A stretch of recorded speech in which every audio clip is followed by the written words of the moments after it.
வணக்கம், welcome to ஒரு store at Tamil. நம்மளோட இந்தியன் மார்க்கெட்லன்னு பார்க்கும்போது நீங்கள் அஃபோர்டபுள் ப்ரைஸிங்கில் ஒரு நல்ல ஸ்போர்ட்டியரான டிசைனு, உங்களுடைய டே டு டே கமிட்மெண்ட்டுக்கு ஏற்ற மாதிரி நல்ல ஒரு ப்ராக்டிகாலிட்டி, அது கூட ஒரு ஈஸி மெயின்டெனன்ஸான ஒரு வெஹிக்கிள் எடுக்கணும்னு நினைக்கிறீங்கப்போ நிச்சயமாக உங்களுக்கு இந்த ஒரு 125cc ஸ்போர்ட்டி செக்மெண்ட்ன்றது ஒரு பெஸ்ட்டான ஒரு செக்மெண்ட்டாக இருக்கும். இந்த செக்மெண்ட்லன்னு பார்க்கும்போது ரெண்டு பைக்ஸ் பெஸ்ட்டு. ஒன்று நம்ம டிவிஎஸோட ரைடர் 125, இன்னொன்று நம்ம ஹீரோவோட எக்ஸ்ட்ரீம் 125 ஆறாமங்க. இந்த ரெண்டு வெஹிக்கிளுமே இந்த ஒரு 125cc ஸ்போர்ட்டி செக்மெண்ட்னு வரும்போது ரெண்டு பெஸ்ட்டான ஆப்ஷன்ஸ். பட் ஆனால் இந்த ரெண்டு வெஹிக்கிளில் எந்த ஒரு வெஹிக்கிள் பெஸ்ட்னு வரும்போது அந்த இடத்துல நிச்சயமாக நிறைய குழப்பங்கள் இருக்குது. அந்த ஒரு குழப்பத்தை தீர்த்து வைக்கிற விதமாக இன்றைக்கி நம்ம இந்த வீடியோவில் இந்த டிவிஎஸோட ரைடர் 125க்கும் நம்ம ஹீரோவோட எக்ஸ்ட்ரீம் 125 யாருக்குமான ஒரு கம்பேரிசன் ரிவ்யூவை பார்ப்போம். பார்மடிச்சு கலர் சப்ஸ்கிரைப் பண்ண ஒரு செகண்ட் ஸ்பெண்ட் பண்ணி ஒரு தட்டி விட்டிங்கன்னா அது மாதிரி சூப்பர் இம்பார்ட்டன்ட் ஆட்டோமொபைல் கண்டென்ட்ஸ் உங்களை தேடி வந்துக்கிட்டே இருக்கும். சரி வாங்க இப்போ நம்ம அதிகமாக வருஷமாக எப்படிக்குள்ளே போகலாம். சரி ஓகே, ஃபஸ்ட்டு நம்ம இப்போ பார்க்க போகிறது இந்த ரெண்டு வெஹிக்கிளுடைய அந்த ஒரு டிசைன் கம்பேரிசன். நம்ம டிசைன் வைஸ் பொறுத்த அளவுன்னு பார்த்தீங்கன்னா நம்ம ஹீரோட எக்ஸ்ட்ரீம் 125Rன்றது டோட்டலி நல்ல ஒரு யூனிக்கான ஒரு ஸ்போர்ட்டி அப்பியரன்ஸ். ஆமாம், ஸ்போர்ட்டினஸ்னால் பொதுவாக ஒரு இமேஜ் உண்டு. பட் ஆனால் இந்த வெஹிக்கிளுடைய டிசைன் ஸ்டாண்ட்ஸ்ன்றது கொஞ்சம் ஒரு மாதிரி ஒரு யூனிக்கான ரேஞ்சில் இருக்கும். ஸ்லைட்லி அந்த ஒரு ஏலியன் ஓரியன்ட் டிசைன் கூட ஒரு சில பேர் சொல்கிறாங்க. பட் ஓவராலாக பார்க்கும்போது டிசைனு பார்க்க நல்ல ஒரு ஸ்போர்ட்டியரான நல்ல ஒரு அஜைலான ஒரு ரோட் ப்ரெசன்ஸ் தருது. ஆமாங்க, பொதுவாக நம்மளுக்கு இந்த வெஹிக்கிள் இந்த ஃபோட்டோஸ் வீடியோஸில் பார்க்குறதுக்கு எந்த அளவுக்கு தெரியுதுன்னு தெரியல. பட் ஆன் ரோட்டில் பார்க்கும்போது நல்ல ஒரு பெரிய பைக் மாதிரின்ற ஒரு ஃபீலே கொடுக்குது உங்களுக்கு இந்த ஹீரோவோட எக்ஸ்ட்ரீம் 125R. நெக்ஸ்ட் நம்ம டிவிஎஸோட ரைடர் 125 பொறுத்தளவுக்கு இது உங்களுக்கு நல்ல ஒரு காம்பேக்டான ஒரு ஸ்போர்ட்டி டிசைனோட வரக்கூடிய ஒரு வெஹிக்கிள். நம்ம ஹீரோ மாதிரி கொஞ்சம் அந்த ஒரு பெரிய பைக் ஃபீல் கொடுக்கலனாலும் இது பார்க்கறதுக்கு நல்ல ஒரு ஸ்போர்ட்டியரான ஒரு ரோட் அப்பியரன்ஸ் கொடுக்குது. அதுலேயும் குறிப்பாக இந்த இடத்துல உங்களுக்கு கலர் ஸ்கீம்ஸ் ஏகப்பட்டது கொடுக்குறாங்க. நம்ம ஹீரோவை கம்பேர் பண்ணும்போது இந்த இடத்துல டிசைன் வைஸ் பொறுத்தளவுக்கு இதுக்கு ஒரு நல்ல அட்வான்டேஜ்.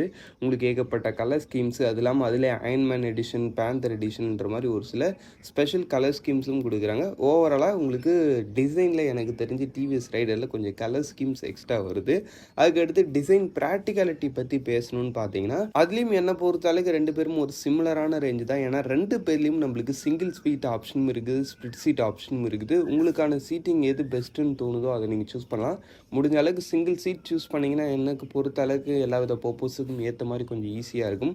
ஸ்ப்ளிட் சீட்லாம் எடுத்திங்கன்னா பில்லியன் ரைடருக்கு அந்த அளவுக்கு கம்ஃபர்டபுளாக இருக்காது. அந்த ஒரு விஷயத்தை நான் இப்போயே ஷேர் பண்ணிக்கிறேன். பட் ஸ்ப்ளிட் சீட்டு பார்க்க ஸ்போர்ட்டியாக தான் இருக்கும், அதில் மாற்றுக்கிறது இல்லை. பட் கொஞ்சம் கம்ஃபர்டபுளும் வேணும். ஃபேமிலி பர்பஸுக்கும் ஸ்லைட்லி நான் இந்த வெஹிக்கிளை யூஸ் பண்ணுவேன்னு நினைக்கிறேன். இப்போ சிங்கிள் சீட் எடுத்திங்கன்னா நல்லா இருக்குன்றது என்னுடைய ஒரு சஜஷன். ஆமாங்க, சரி ஓகே. நெக்ஸ்ட்டு நம்ம இப்போ பார்க்க போகிறது எந்த ரெண்டு வெஹிக்கிளுடைய அந்த ஒரு ஃபீச்சர் கம்பேரிசன். ஆமாங்க, ஃபீச்சர் வைஸ் பொறுத்தளவுக்கு நான் இப்போயே சொல்லிடுவேன், டிவிஎஸோட ரைடர் 125 தான் எனக்கு தெரிஞ்சு ஓவராலாக ஒரு பெஸ்ட்டான ஒரு ஆப்ஷன். ஏன்னா நம்மளுக்கு டிவிஎஸோட ரைடர்லன்னு பார்க்கும்போது உங்களுக்கு டாப் மாடலில் ஒரு ஃபுல்லி டிஜிட்டல் இன்ஸ்ட்ருமெண்ட் கிளாஸ், அதில் மொபைல் ஃபோன் கனெக்டிவிட்டி, அதுவும் டிஎஃப்டி டைப்பில் கொடுத்துருப்பாங்க. அது இல்லாமல் ரைடிங் மோட்ஸுன்ற மாதிரி ஒரு சில ப்ராக்டிக்கலான ஃபீச்சர்ஸுமே கொடுத்து அந்த வெஹிக்கிளை ஒரு சூப்பரான ரேஞ்சில் வச்சுருப்பாங்க. பட் நம்ம ஹீரோவில் ஒன்றும் பெருசாக சொல்லும்படிலாம் ஃபீச்சர்ஸ் கிடையாது. ஒரு ஃபுல்லி டிஜிட்டல் இன்ஸ்ட்ருமெண்ட் லிஸ்ட்டு கொடுத்துருப்பாங்க, நெகட்டிவ் டைப்பில், அவ்வளோதான். மற்றபடி இந்த ரைடிங் மோட்ஸு அது மாதிரி எந்த விஷயங்களும் உங்களுக்கு இந்த இடத்துல கிடையாது. ஓரளவு என்னை பொறுத்தளவுக்கு அந்த ஒரு இன்ஸ்ட்ருமெண்ட் கிளஸ்டர் அது மாதிரி ஃபீச்சர்ஸில் நிச்சயமாக நம்மளுக்கு டிவிஎஸோட ரைடர் 125 தான் பெஸ்ட்டாக இருக்காங்க. பட் லைட்டிங் வைஸ் பொறுத்தளவுக்குன்னு பார்த்தீங்கன்னா ரெண்டுத்துலேயும் எல்இடி தான். பட்னா நம்மளுக்கு ஹீரோவில் எல்இடி ப்ரொஜெக்டட் ஹெட்லாம்ப்ஸ்ன்றது கொடுத்துருக்காங்க. இந்த ஒரு எல்இடி ப்ரொஜெக்டட் ஹெட்லாம்ப்ஸ்ன்றது ஒரு நல்ல விசிபிலிட்டி கொடுக்கக்கூடிய ஒரு ஹெட்லாம்ப்புன்றப்ப நம்மளுக்கு லைட்டிங்கில் ஸ்லைட்லி நம்ம ஹீரோ ஒன் ஸ்டெப் பெட்டர். அது இல்லாமல் இண்டிகேட்டர்ஸ் இது மாதிரி எல்லா விஷயமும் உங்களுக்கு ஃபுல் அண்ட் ஃபுல் நம்மளுக்கு ஹீரோவில் எல்இடி வருது. பட் நம்மளுக்கு டிவிஎஸ் ரைடரில் மெயின் ஹெட்லைட் மட்டும் எல்இடி, அடுத்து ரியர் லைட் எல்இடி, இண்டிகேட்டர்ஸ்லாம் உங்களுக்கு நார்மலாக ஹாலஜனில் தான் கொடுக்குறாங்க.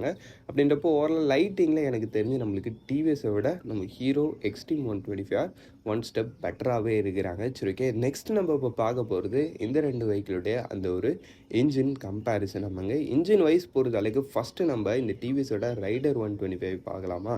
இதில் உங்களுக்கு யூஸ் பண்ணிக்கிறது ஒரு 124.8cc சிங்கிள் சிலிண்டர் 4 ஸ்ட்ரோக் 3 வால்வுக்கான ஆயில் கூல்டு இன்ஜின் கொடுத்துருக்காங்க. இந்த வெஹிக்கிளோடன்னு பார்க்கும்போது உங்களுக்கு ஒரு 5 ஸ்பீட் கியர் பாக்ஸும் பெட் மல்டிப்ளேட்ஸ் கிளச்சும் பேர் பண்ணியிருக்காங்க. உங்களுக்கு பவர் ஃபிகர் வைஸ் பொறுத்தளவுக்கு 11.2 BHP and 11.2 newton metres of torque. நல்ல ஒரு மிட் ரேஞ்சு ஃபோக்கஸ்டான ஒரு பவர். உங்களுக்கு 80 அந்த ஒரு 70 to 80 அதை மாதிரி ரேஞ்சில் கூட உங்களுக்கு வெஹிக்கிள் நல்லா புஷ் ஆகுது வைப்ரேஷன் இல்லாமல். இந்த ஒரு 125 செக்மெண்ட்டில் ஒரு பெஸ்ட்டான ஒரு பவரை இந்த ஒரு வெஹிக்கிள் கெயின் பண்ணியிருக்கிறதுல டவுட்டே கிடையாது. பவர் சூப்பராக இருக்குங்க. அது இல்லாமல் இதில் உங்களுக்கு ரைடிங் மோடும் இருக்குது. அதை போட்டு நீங்கள் கொஞ்சம் ஒரு டீசெண்டான ரைடிங் ஸ்டைல் மெயின்டைன் பண்ணுறப்ப ஃபியூல் எஃபிஷியன்சியும் இந்த ஒரு இன்ஜின் வந்து ஓரளவுக்கு நல்லாவே தரும். ஆமாங்க, டாப் ஸ்பீடு ஒருத்தளவுக்கு உங்களுக்கு 99 km/h வரைக்கும் ரீச் பண்ண முடிகிற மாதிரி கம்பெனி தரப்புலேருந்து சொல்கிறாங்க. பட் ஆன் ரோடில் நம்ம ரியல் லைஃப்பில் கொஞ்சம் நல்லா அந்த வெஹிக்கிளை புஷ் பண்ணுறப்ப 105 அதை மாதிரி சம்திங் கிட்ட போக முடியுது. பட் இருந்தாலும் அந்த அளவுக்கு ஸ்பீட் போங்கலாம் நான் சஜஸ்ட் பண்ண மாட்டேன். இந்த வெஹிக்கிளால் அவ்வளோவும் போக முடியுது, அவ்வளோதான் விஷயம். பட் அந்த இடத்துல உங்களுக்கு சேஃப்டி அது மாதிரி விஷயங்கள்லாம் கேரண்டிடான்னு கேட்டிங்கன்னா கம்மி தான். கொஞ்சம் நீங்கள் பார்த்து தான் ஓட்டிக்கணும். வெஹிக்கிளால் 100+ போக முடியுது, அதில் உங்களுக்கு டவுட் இல்லை. அதுக்கு அடுத்த விஷயம் உங்களுக்கு வெஹிக்கிளோட ஃபியூல் எஃபிஷியன்சி பொறுத்தளவுக்கு மைலேஜ் பர் லிட்டருக்கு 56.7 km வரைக்கும் தரும்னு சொல்கிறாங்க. நீங்கள் ஒரு டீசெண்டான ரைடிங் ஸ்டைல் மெயின்டைன் பண்ணுறீங்கப்போ இதை மாதிரி ஒரு நல்ல மைலேஜும் நீங்கள் அந்த ஒரு வெஹிக்கிள் கிட்டேருந்து எதிர்பார்க்கலாம். ஆமாங்க, சரி. நெக்ஸ்ட் நம்ம ஹீரோட எக்ஸ்ட்ரீம் 125 பார்த்தோன்னா வச்சுங்க. இதில் சேம் உங்களுக்கு ஒரு 124.7 cc சிங்கிள் சிலிண்டர் 4-stroke 2 வால்வுக்கான ஏர் கூல்டு இன்ஜின் இந்த இடத்துல உங்களுக்கு டிஃப்ரென்ஸ் ஸ்டார்ட் ஆகிடுச்சு. பட் ஆனால் அந்த இடத்துலன்னு பார்க்கும்போது உங்களுக்கு 3 வால்வுக்கான ஆயில் கூல்டு இன்ஜின் டைப் கொடுத்துருந்தாங்க. பட் ஆனால் இந்த இடத்துல உங்களுக்கு ஜஸ்ட்டு 2 வால்வுக்கான ஏர் கூல்டு இன்ஜின் தான். அதோடைய ப்ரீத்திங் எபிலிட்டியோட நிச்சயமாக நம்மளுக்கு ஹீரோவில் வந்து கம்மி தான்ன்றது உங்களுக்கு இந்த ஒரு ஸ்பெக்லையும் தெரியும். ஆல்மோஸ்ட் நீங்கள் ஓட்டும் போதும் உங்களுக்கு அந்த ஒரு பவர் டிஃப்ரென்ஸுன்றது நல்லாவே தெரியும். அந்த ஒரு இனிஷியல் சமயத்தில் நிச்சயமாக நம்ம டிவிஎஸோட பவர்ன்றது கொஞ்சம் பெட்டராகவே இருக்குது. இந்த வெஹிக்கிளோடைய அந்த ஒரு டிரான்ஸ்மிஷன் டைப்பு உங்களுக்கு அரௌண்ட் உங்களுக்கு ஒரு 5 speed gear box and bent plates clutch. டிரான்ஸ்மிஷன்லாம் சேம் தான். பவர் ஃபிகர் வைஸ் பொறுத்தளவுக்கு 11.4 BHP and 10.5 newton metres of torque. இதோடைய பவரும் சும்மா சொல்லக்கூடாது, ஓரளவுக்கு ஒரு நல்ல பவர் தான். பட் இருந்தாலும் நம்மளுக்கு டிவிஎஸில் தான் எனக்கு தெரிஞ்சு பவர்ன்றது நல்லா இருக்குது. நீங்கள் ஒரு 2 வெஹிக்கிளுக்கும் ரேஸ் வைக்கிறீங்கன்றப்ப நிச்சயமாக அதில் நம்மளுக்கு டிவிஎஸோட ரைடர் 125 ஜெயிக்கிறதுக்கான பாசிபிலிட்டிஸ் தான் அதிகமாக இருக்குது. ஏன்னா இனிஷியலில் நல்ல ஒரு பவர் இருக்குன்றப்ப ஃபஸ்ட்லேயே அந்த வெஹிக்கிள் வந்து நல்ல ஒரு மொமெண்டம் கொடுத்து முந்திரும். அதுக்கடுத்து நம்ம ஹீரோவால் அந்த வெஹிக்கிளை முந்துறதுன்றது ஒரு கஷ்டமான விஷயம் தான். ஏன்னா வெயிட் டிஃப்ரென்ஸும் உங்களுக்கு இந்த இடத்துல இருக்குது. நம்மளுக்கு இந்த டிவிஎஸோட ரைடர் 125 டோட்டல் வெயிட்டு ஜஸ்ட் உங்களுக்கு 133 kg தான். நல்ல ஒரு லைட் வெயிட்டான மாடல்னு சொல்ல முடியாது. இந்த ஒரு 125 செக்மெண்ட்டுன்னு பார்க்கும்போது அது ஒரு நல்ல லைட் வெயிட் தான். அதுக்கடுத்து நம்மளுக்கு ஹீரோட எக்ஸ்ட்ரீம்னு பார்க்கும்போது இது வந்து அரௌண்ட் உங்களுக்கு ஒரு 136 kg, அரௌண்ட் உங்களுக்கு ஒரு 13 கிலோ கிட்ட வெயிட் டிஃப்ரென்ஸ் வருதுன்றப்ப இது நிச்சயமாக ஆன்-ரோட் பர்ஃபார்மன்ஸில் ஒரு பெரிய டிஃப்ரென்ஸ் உங்களுக்கு ஏற்படுத்தி காமிங்கன்றப்ப ஓரளவு பர்ஃபார்மன்ஸ் வைஸ் பொறுத்தளவுக்கு நம்மளுக்கு டிவிஎஸோட ரைடர் 1 ஸ்டெப் பெட்டராக இருக்காங்க. பட்னா நம்மளுக்கு ஹீரோட எக்ஸ்ட்ரீம் 125 மைலேஜ் பொறுத்தளவுக்கு பர் லிட்டருக்கு 66 km வரைக்கும் தருன்ற மாதிரி சொல்கிறாங்க கம்பெனி ரிப்போர்ட்டட். பட் நம்மளுக்கு அப்படி இப்படின்னு நம்மளுடைய ரோட் கண்டிஷன் அது இதெல்லாம் போக ஒரு 60 தாண்டாலே என்ன பொறுத்தளவுக்கு இந்த வெஹிக்கிளோடைய டிசைனுக்கு ஒரு சூப்பரான ஒரு மைலேஜ் தான். பார்க்கறதுக்கு நல்ல ஒரு ஸ்போர்ட்டியர் ப்ளஸ் நல்ல ஒரு மைலேஜ் தரக்கூடிய ஒரு வெஹிக்கிளாக நம்மளுக்கு இந்த ஹீரோட எக்ஸ்ட்ரீம் 125 இருக்குது. ஓவராலாக இந்த 2 வெஹிக்கிளோட இன்ஜின்லன்னு பார்க்கும்போது கொஞ்சம் பெட்டர் பவர் பெட்டர் பர்ஃபார்மன்ஸோடு எதிர்பார்க்குறீங்க. ஒரு டீசெண்டான மைலேஜ் இருந்தால் போதும்னு நினைக்கிறீங்க. இப்போ நீங்கள் டிவிஎஸோட ரைடர் 125 சைடு வரலாம். பட் எனக்கு பவர் ஓகேவாக இருந்தால் போதும், பட் மைலேஜ் நல்லா இருக்கணும்னு நினைக்கிறீங்க. இப்போ ஹீரோட எக்ஸ்ட்ரீம் 125 ஒரு பெஸ்ட்டான ஆப்ஷன். பட் ஓவரலாக பார்க்கும்போது இந்த 2 இன்ஜினுமே ரிஃபைன்மெண்ட்டில் அந்த அளவுக்கு பெஸ்ட்டுன்னு சொல்ல முடியாது. அதனால் கொஞ்சம் நல்ல மெயின்டெனன்ஸும் நீங்கள் இந்த 2 இன்ஜினுக்கும் கொடுக்கணும். சரி வாங்க, இப்போ நம்ம இந்த 2 வெஹிக்கிளுடைய அந்த ஒரு பிரேக்கிங் அண்ட் டயர் செக்மெண்ட்குள்ளே போகலாம். பிரேக்கிங் வைஸ் பொறுத்தளவுக்குன்னு பார்த்தீங்கன்னா நம்மளுக்கு இந்த டிவிஎஸோட ரைடர் 125 பார்க்கும்போது ஃப்ரண்ட்டில் வந்து உங்களுக்கு டிஸ்க் ஆர்டர்ன்ற ஆப்ஷன் 130 mm ட்ரம் பிரேக் எடுக்கலாம், இல்லை 240 mm டிஸ்க் எடுக்கலாம், இல்லை பின்னாடி வந்து ஸ்டாண்டர்டாக வந்து 130 mm ட்ரம் பிரேக் ஆப்ஷன் கொடுக்குறாங்க. நீங்கள் எது எடுத்தாலும் எஸ்பிடி தான். உங்களுக்கு இந்த ஒரு ஏபிஎஸ் அது மாதிரி ஃபீச்சர்ஸ்லாம் இன்ன வரைக்கும் கொடுக்கல. டயர்ஸ் பொறுத்தளவுக்கு ஃப்ரண்ட்டில் வந்து 80/100 செக்ஷன் டயர்ஸு, பின்னாடி வந்து 100/90 செக்ஷன் டயர்ஸு. ஒரு டீசெண்டான டயர்ஸ், ரொம்ப சின்னதுன்னு சொல்ல முடியாது, ரொம்ப பெருசுன்னு சொல்ல முடியாது.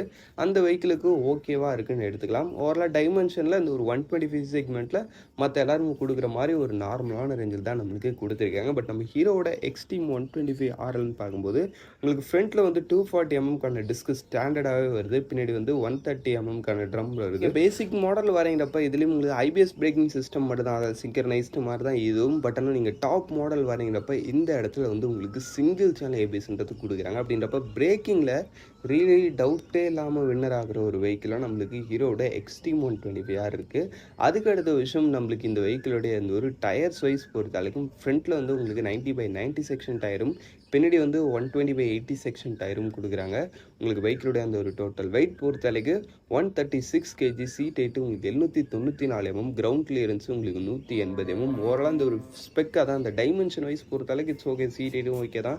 வெஹிக்கிளோடைய வெயிட்டு இட்ஸ் ஓகே. அதுக்கு அடுத்து கிரவுண்ட் கிளியரன்ஸ் நம்மளுக்கு போதுமான எம்எம்ல தான் இருக்குது. அது இல்லாமல் டயர்ஸ் நீங்கள் கவனிச்சிருந்தீங்கன்னா தெரியும், பின்னாடி வந்து 120/80 செக்ஷன் டயர்ஸு, நல்ல ஒரு பெரிய டயர்ஸ், நல்ல ஒரு ரோட் கிரிப் ஆஃபர் பண்ணும். ஓவராலாக பார்க்கும்போது உங்களுக்கு பிரேக்கிங் அண்ட் டயர்ஸ்ன்னு வரும்போது அந்த இடத்துல நிச்சயம் நம்ம ஹீரோட எக்ஸ்ட்ரீம் 125R இருக்குது. இதில் வந்து உங்களுக்கு இந்த வெஹிக்கிள் ஆஃபர் பண்ணுற பவருக்கு ஏற்ற அந்த ஒரு பிரேக்கிங்ன்றதும் கொடுத்துருக்காங்க. பட் நம்ம டிவிஎஸில் போதுமான லெவலில் கொடுத்துருக்காங்கன்னு சொல்ல முடியாது. ஓகேவான ஒரு பிரேக்கிங் செட்டப் கொடுத்துருக்காங்க. சரி, ஓகே.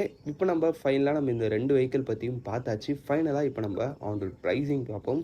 ஆன் ரோட் ப்ரைஸிங் பொறுத்த அளவுக்கு நம்ம டிவிஎஸோட ரைடர் 125 பேசிக் மாடல்னு பார்க்கும்போது உங்களுக்கு 1,09,000 ஸ்டார்டிங் ஆகுது.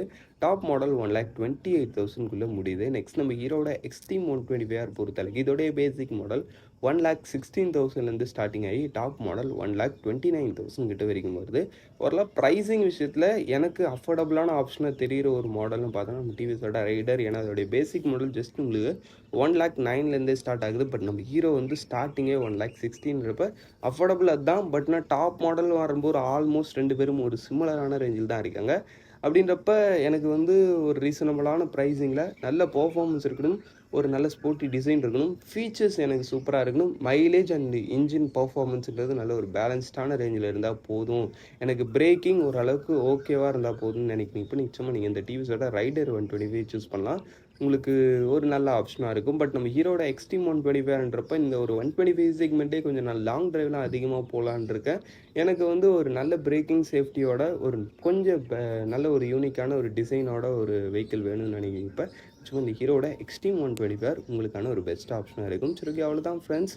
இந்த கம்பேரிசன் ரிவ்யூவை நம்ம இங்கே முடிச்சோம். இந்த கம்பேரிசன் ரிவ்யூவில் உங்களுக்கு எது பெஸ்ட்டாக ஃபீல் ஆகுதுன்றதை கமெண்ட் செக்ஷனில் கொடுங்க. தேங்க் ஃபார் வாட்சிங். Bye. See you. See later.